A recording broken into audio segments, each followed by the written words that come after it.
Okay. For the first part of Module 2, I wanted to discuss a few concepts that that students had questions on. Some are more conceptual questions, others are so more details of, for example, how to save a Python file in the correct directory so that you can use that class from that Python file. So some are simpler questions, others are a little more complex, so in the sense that they are more conceptual questions. Okay, I just thought I will also connect this up with the assignment. Many of you, I know, that already had worked on this first question. I received a few questions. Many seem to be going through the analysis and understanding this, the Bayesian reasoning process. The second is, and this is the individual function that I had asked to write. It's basically drawing upon this question, applying Bayes' theorem, and it's going to be a function, and I gave you an example of functions. The simplest one being add numbers. So we are defining a function called add numbers with these parameters. There are 3 parameters, and then we are saying the third parameter is optional. If the user doesn't provide it, it will take a value of none. So this is one simple example of a function, and then we are calling this function. Okay, and then a little more complex version was you have the definition of determine honors, which takes in 2 parameters, number of credits, term GPA, and then provides a printout of whether the student is on the dean's list or not, different criteria. Okay, so this is to address this question here.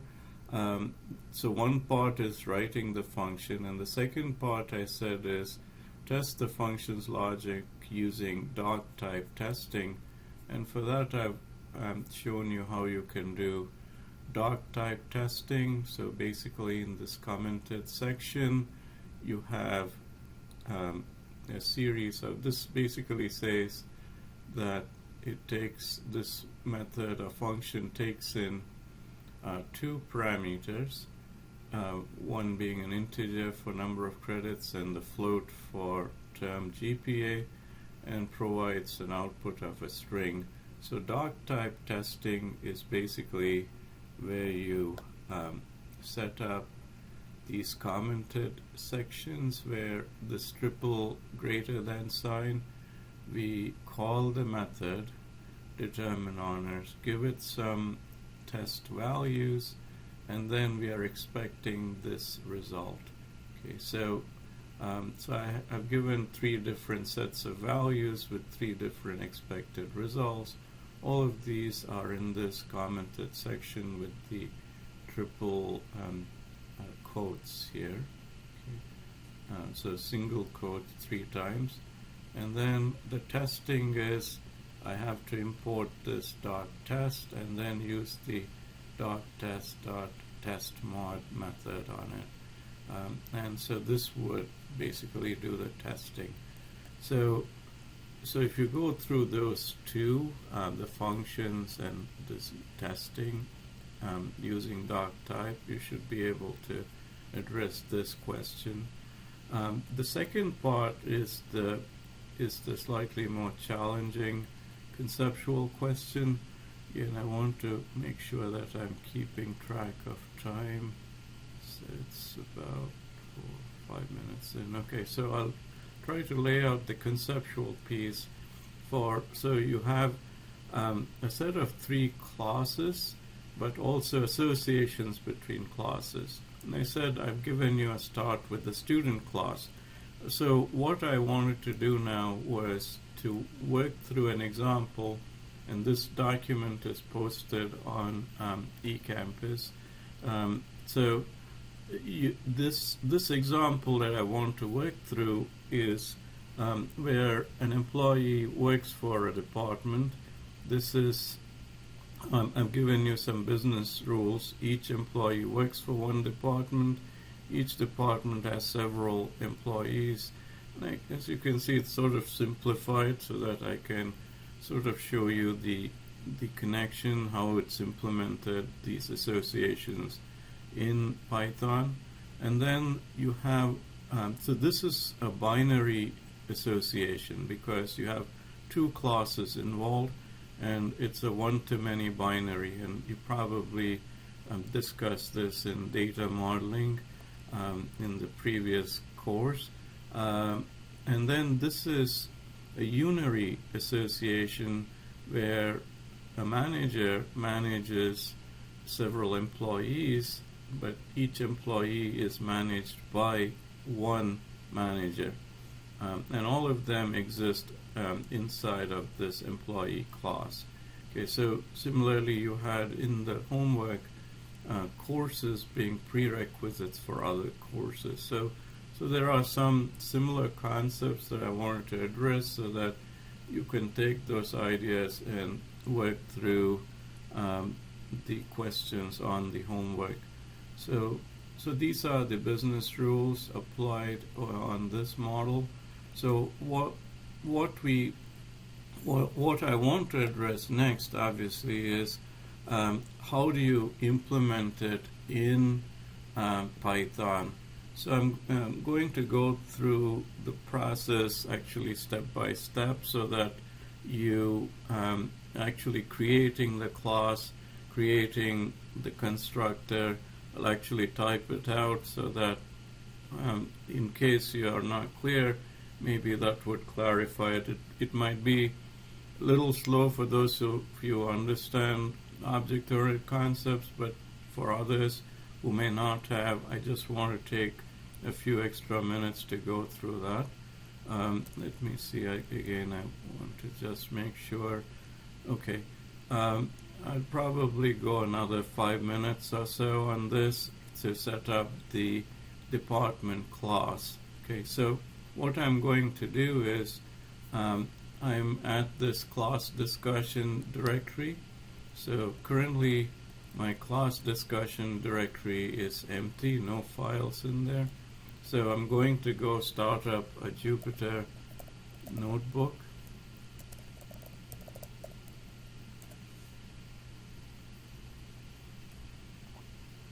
Okay, and I'll close out these functions that I had open earlier.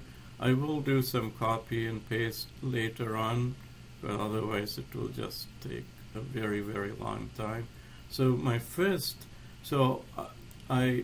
first thing I'm doing is I want to implement the simpler class, which is a department class.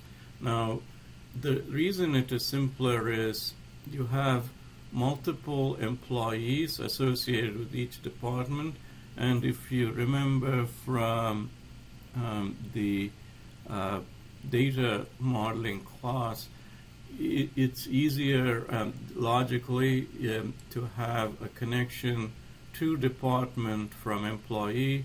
Each department would have multiple instances of employees, so it's harder to accommodate it here.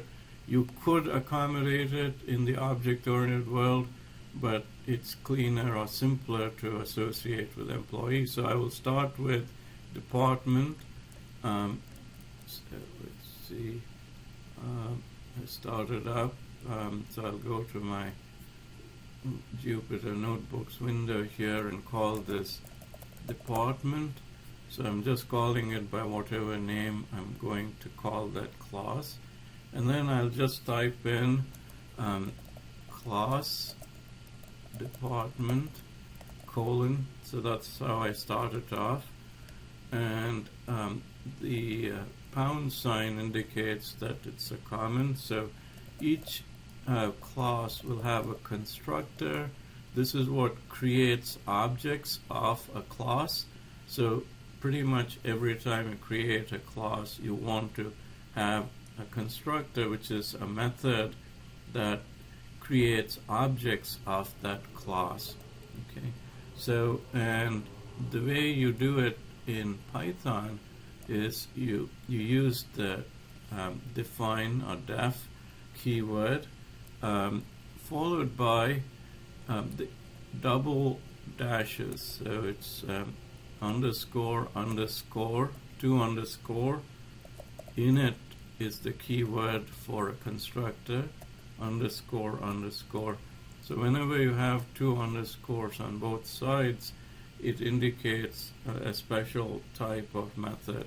Okay, and then you use the self keyword to indicate that you're going to create an object of this department class. And then I'm going to say there are 2 attributes, department ID, department name. So I'm passing this as parameters to this constructor, okay, colon to indicate that whatever I have inside is the body of this constructor. So I use the keyword self to indicate that I'm going to give values to the, if you looked at the class diagram, so I have 2 attributes. So basically my constructor is saying I take values through these parameters, and I'm going to create an object with 2 attribute values. One is department ID, and you could use different names for the parameters as opposed to the attributes, but convention is that you tend to use the same name, and the self indicates that this is the value that's going to be assigned to the attributes of this department class. Okay. So department name underscore name. And this is the Python naming convention, is to use underscores. For the class, you use uppercase or camel casing. Okay. Now, beyond this, once you have constructed this, as I said, it's going to be a very simple method. So, I'm sorry, simple class, and I'm going to just create what I call the self-test code. Okay, and this is, we usually check to see if we are using the main method. Again, that is underscore underscore name underscore underscore. We are checking for equality with main. This is, you could avoid it. It was actually within this environment it will work, but I'm just going to use it so that it doesn't fail. But for most part, I'll show you an alternate that you can do it without actually doing this if statement. Now, what I want to do is to create a set of departments and assign it to a department list. So I'll create a department list, an empty list, and then create department objects, and I'll call the department class the constructor with 2 parameters. Okay, and then similarly, now this object that I just created, I want to add it to the department list, the list I have here. So I will say department underscore list and use the append method from the list to add this department. Okay, so I can go on like that. I can add a second department, a third one, and so on. So so here, instead of typing it all, I'm just going to copy paste a little bit. Again, I don't want to be going too far beyond, so I'm close to 15 minutes. I want to try to get this in the next 2 minutes or so. So I'll open up the pre-existing department class that I already have, okay, and then I'll just copy the second, third objects.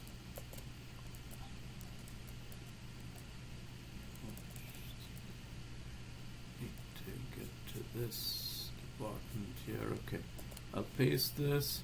So I have my 3 department objects, and now if I want to loop through this, I can just say for I'll say for each. So I'm going to look inside. If you saw the material on lists, so I have a department list, and I want to look at each department object in this list. And what do I want to do? I want to print the department, let's say department ID and the department name. So if I so I wanted each department's department, let's say department name alone for now. I'm just going to do it. So each object is here, so I have to say each department dot, and I want to get access to that department's name. So I'm using the object name, in this case each department, going through one object at a time, and I'm going to list the department underscore name. Okay, I'm going to just run this now. Okay, and I get the 3 departments. Okay, so this was a test of just the department class. Now, how do I save it as a Python file? So for that, I go to File, Download as Python. Okay. Now, if I do that, you can see it says it's a program file .py, department.py. So do you want, essentially Chrome is asking me, is it a dangerous file? I obviously want to keep it. Now, this has been created on a directory that's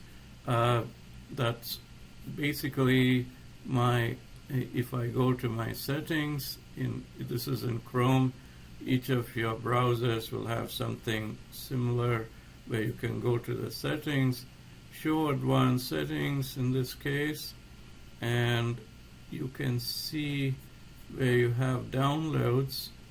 If I go to downloads, currently my downloads are going to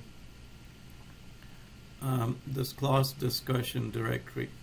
So if I go to class discussion directory, I should see department.py, and the other is the Python notebook file, and that's the one that I created right. Okay, let's cancel this out. So if you were to want to change it, this is where you would go and change it to send it to your directory, okay, the download location. So as far as this, let's see, my department notebook file, this is the, so the way I would save it is just by save and checkpoint. So right now you can see it was last auto saved 10 minutes ago. I'll just save it, and that would then get saved over here. You can see it was just saved at this time. Okay, so that's about how you would go about creating a class, saving it to your specific directory where you want to then reuse it. So I'll stop this now so that